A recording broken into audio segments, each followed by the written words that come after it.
Simula na ngayon ng election period para sa barangay at sangguniang kabataan elections na tatagal hanggang November 29.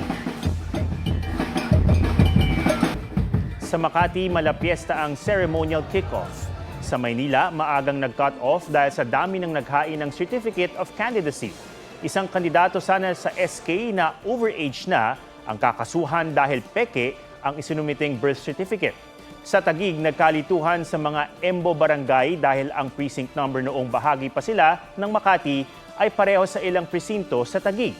Maaring maghain ng COC hanggang September 2. Bawal mangampanya bago ang October 19. May mga COMELEC checkpoint na rin na umiiral na ang gun ban.